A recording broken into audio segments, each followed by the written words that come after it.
Selamat sejahtera kepada semua yang sedang menonton video ini. Kami dari kumpulan 3 Etika Perniagaan Subjek ingin menerangkan topik-topik berkaitan dengan etika yang diberi oleh lecturer kami, iaitu etika dalam organisasi, etika dalam aktiviti ekonomi, etika dalam tanggungjawab sosial dan akhirnya etika organisasi dalam memenangi walkout. Nama saya Bhuvaneswari Devaraj. Nama saya Sanggita, anak perempuan Sanjeevi. Nama saya ialah Mishmati Chandra. Tentang etika dalam organisasi. Jom kita pergi.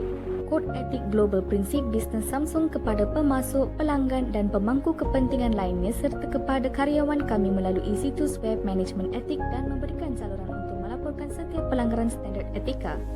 Program kepatuhan Samsung bertujuan untuk menciptakan budaya perusahaan yang digerakkan oleh kepatuhan guna meminimalkan risiko bisnes yang mungkin terjadi kerana penetapan harga atau pelanggaran hak kekayaan intelektual dan untuk mengambil bertanggungjawab yang lebih besar dalam hal hak asasi manusia, kesihatan dan keselamatan dan lingkungan.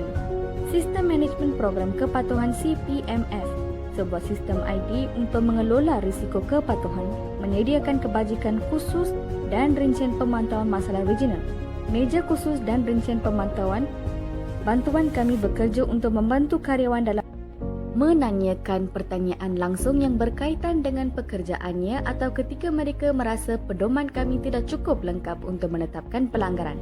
Sistem pengaduan kami yang dikembangkan di bawah CPMS untuk para karyawan dioperasikan dengan cara yang sangat menjamin kerahsiaan identitas pengadu. Nombor 1, operasi unit khusus. Membuat kantor privasi di dalam kantor hukuman perusahaan di bawah pimpinan langsung CEO, menunjuk pengacara yang bertanggungjawab atas kebajikan privasi di dalam divisi bisnes masing-masing. Nombor 2, pemantauan. Mengadakan pemantauan rutin. Nombor 3, manajemen tidak lanjut. Mencari akar penyebab masalah melalui proses hasil membuat peningkatan, mencegah masalah yang sama terulang kembali. Misalnya memperkenalkan kasus yang benar-benar terjadi sebagai bahagian dari pelatihan. Maka itu etika dalam aktiviti ekonomi.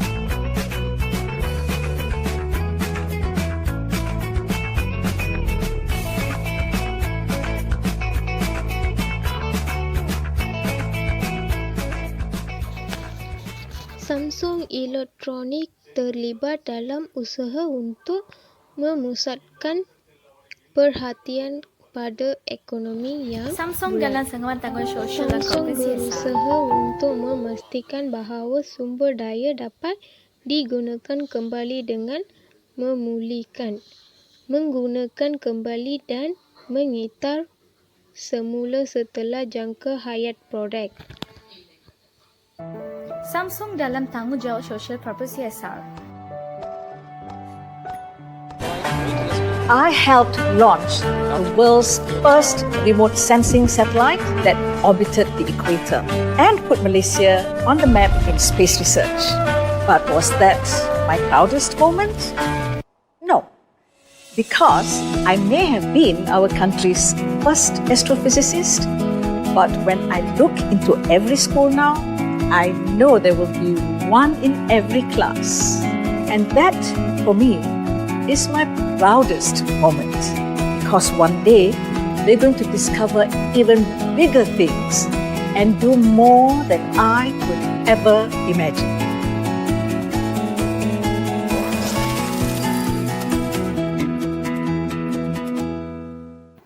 Lampiran sumbangan Samsung.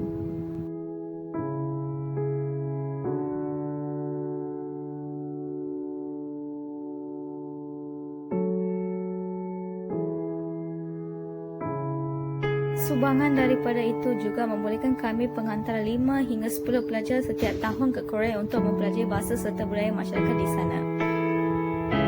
Ini adalah lampiran yang Samsung sumbangkan RM50,000 kepada UM.